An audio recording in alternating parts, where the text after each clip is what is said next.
생명을 누리시고요. 성경 말씀으로 우리 이용매 할머니 이상으로 삶의 변화를 누리고 삶의 기쁨 충만한 삶이 되시기를 주님의 이름으로 축원합니다. 오늘 우리에게 주시는 말씀도 마찬가지입니다. 고린도전서 15장 3절 말씀, 명쾌한 복음입니다. 우리 3절 한번 같이 다시 한번 3절 읽어보실까요?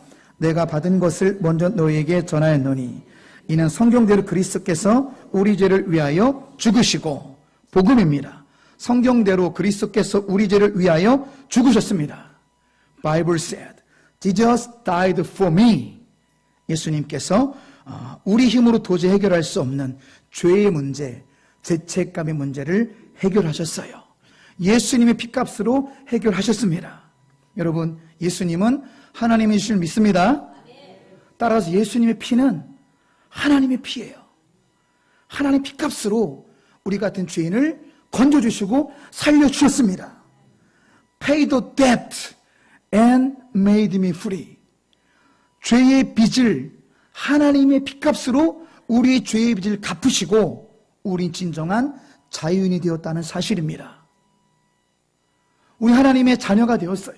우리를 의인이라고 이제는 불러주십니다. 우리는 이제 그리스도의 보혈, 하나님의 피로 말미암아 우리 모두는 정말은 나의 믿음이 진정한 믿음이라면 천국 문을 열어젖히고 천국에 들어가게 되었습니다. 할렐루야.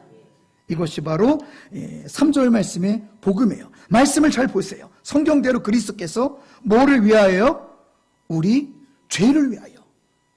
우리 죄를 제거하시기 위해서, 우리의 과거, 현재, 미래의 모든 죄악을 제거하시기 위해서 하나님께서 우리 대신 죽으셨다는 놀라운 은혜를 가슴속에 간직하시길 축복합니다. 놀라운 은혜입니다. 놀라운 은혜. 자, 4절 말씀도 명쾌한 복음이죠. 4절도 같이 읽어보실까요? 장사 지나마셨다가 성경대로 사흘 만에 다시 살아나사. 성경대로 예수님께서 3일 만에 부활하셨습니다. Bible said He was raised on the third day. 여러분, 예수님의 부활은 역사적인 사실입니다. 말씀의 증거가 있어요. 여러분, 5절 이하부터 말씀을 좀 보시면요, 예수님 증인이 얼마나 많냐면 5절 말씀, 자, 부활하신 이후로 게바와 12제자에게 부활을 보이십니다. 6절 말씀 보시면 그 후에 500의 형제에게 일시에 보여주세요. 7절 말씀, 야고보와 모든 사도에게 보이셨으며, 자, 8절 맨 나중에 사도 바울에게조차 직접 보이신. 따라서 최소한으로 잡아도 예수님 부활을 목격한 사람이 513명이 넘습니다. 최소한으로 잡아도. 여기 여자와 어린아이까지 포함하면 2,000명이 넘는 부활의 증인이 있습니다. 예수 그리스도의 부활은 역사적인 사실임을 믿으시길, 확신하시길 축원합니다. 여러분, 정말로 사실이에요. 조금 전 영상에서 보았던 그 이용매 할머니, 참 재밌으시죠? 은혜가 넘치시고, 이분은 농사 지으시는 할머니예요. 농사 지으셨다가 농사 지으신 것을 이제 왜 우리 산성시장 같은 새벽장에 나와서 파시는 그런 할머니인데, 그러면 우리가 새벽에 나오시는 이제 두 부류의 사람 있는 거 아시죠? 새벽에 나오시는 분하고 또 누가 새벽에 나가죠? 등산하시는 분들 나가시는데, 그 새벽장에 나가서 채소 파실 때마다 등산객들 전도를 하신대요. 그래서 아저씨나 할아버지나, 할아버지 예수님 믿으세요. 예수님 믿으면 너무 좋아요.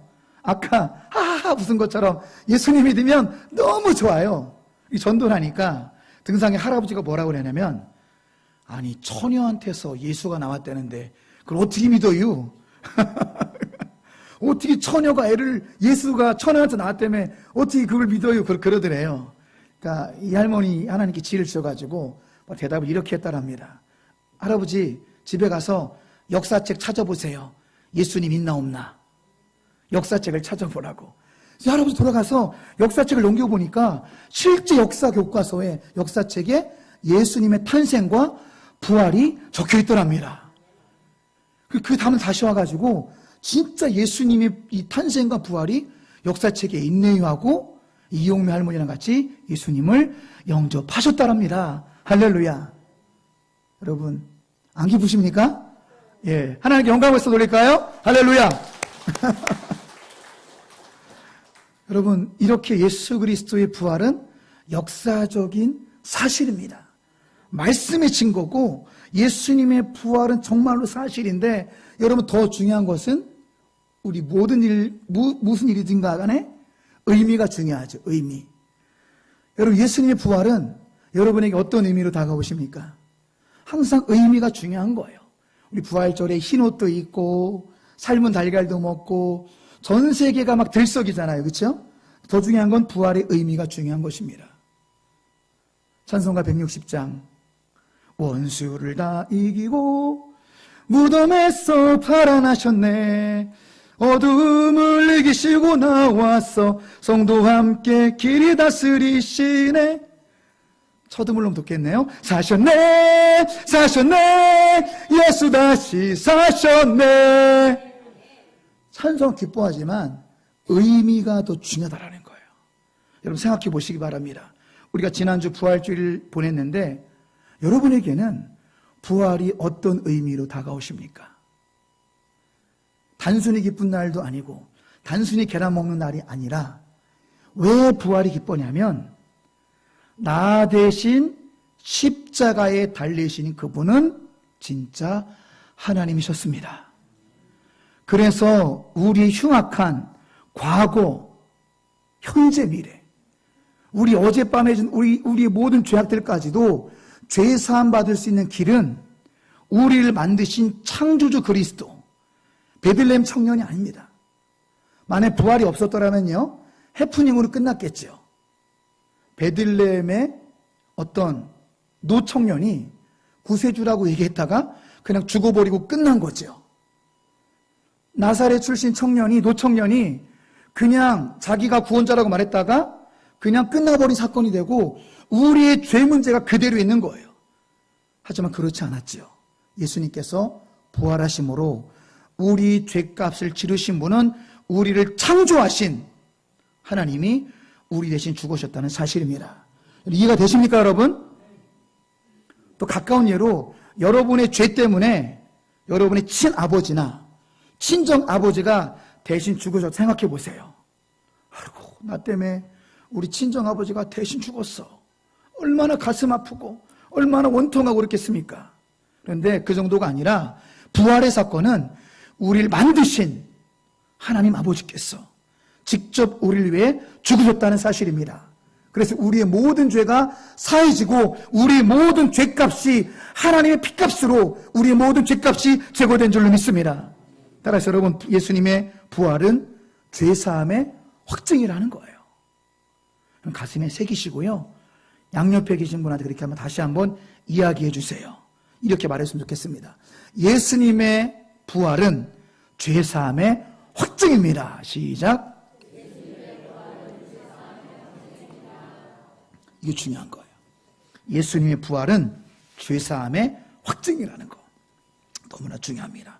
자, 두 번째, 예수님의 부활의 중요한 의미는 부활하셔서 지금 어디 계시죠?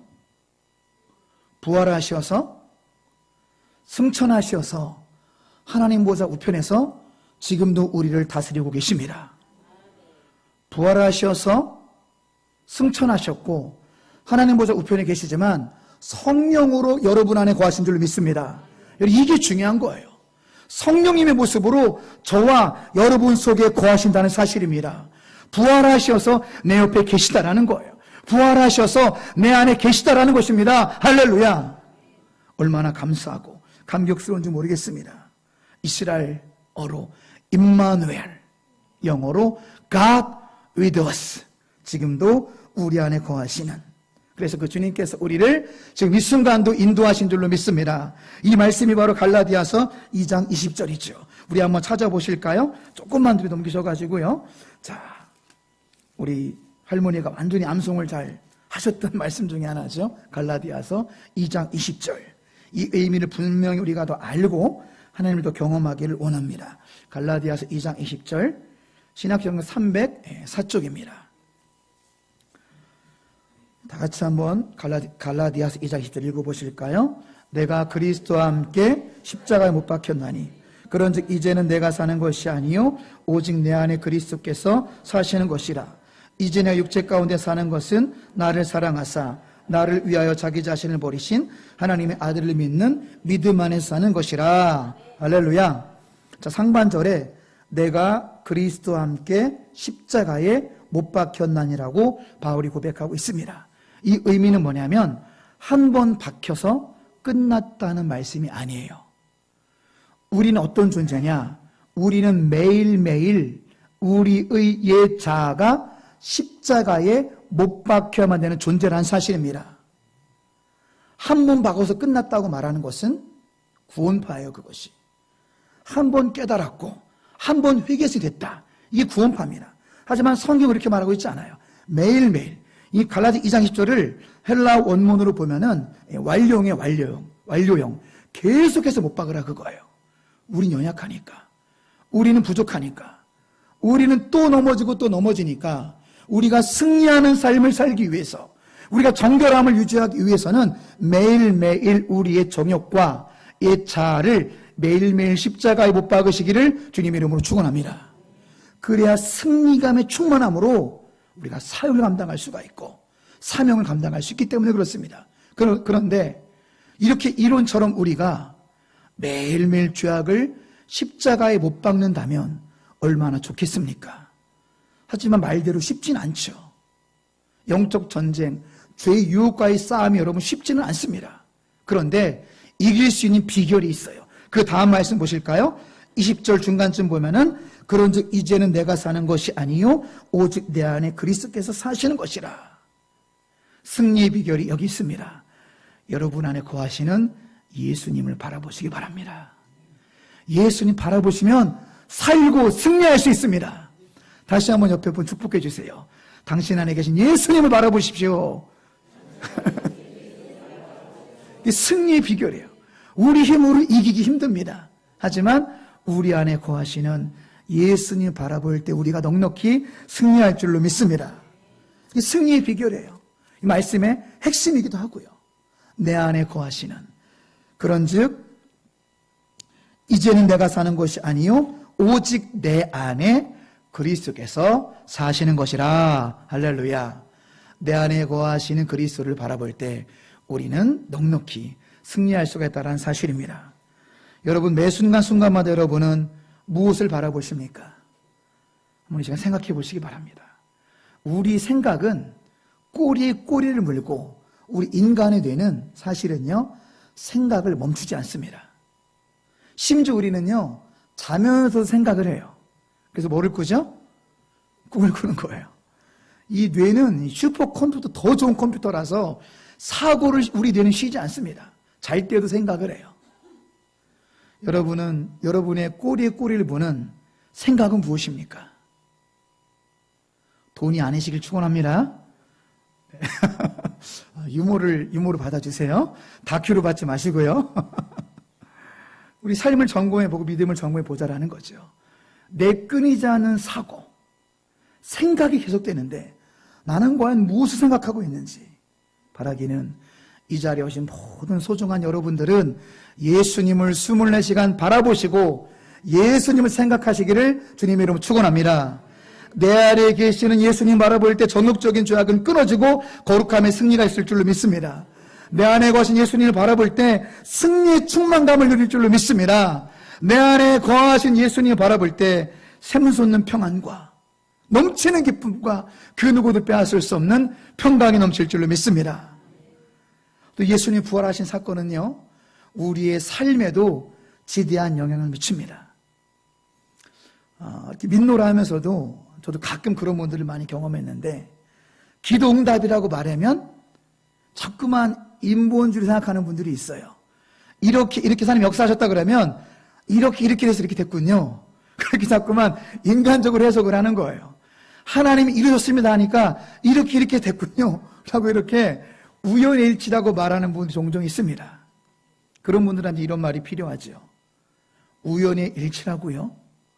기도 응답이 아니라 이렇게 되어지는 것이 우연의 일치를 생각하신다면 당신의 기도를 한번 멈춰 보십시오.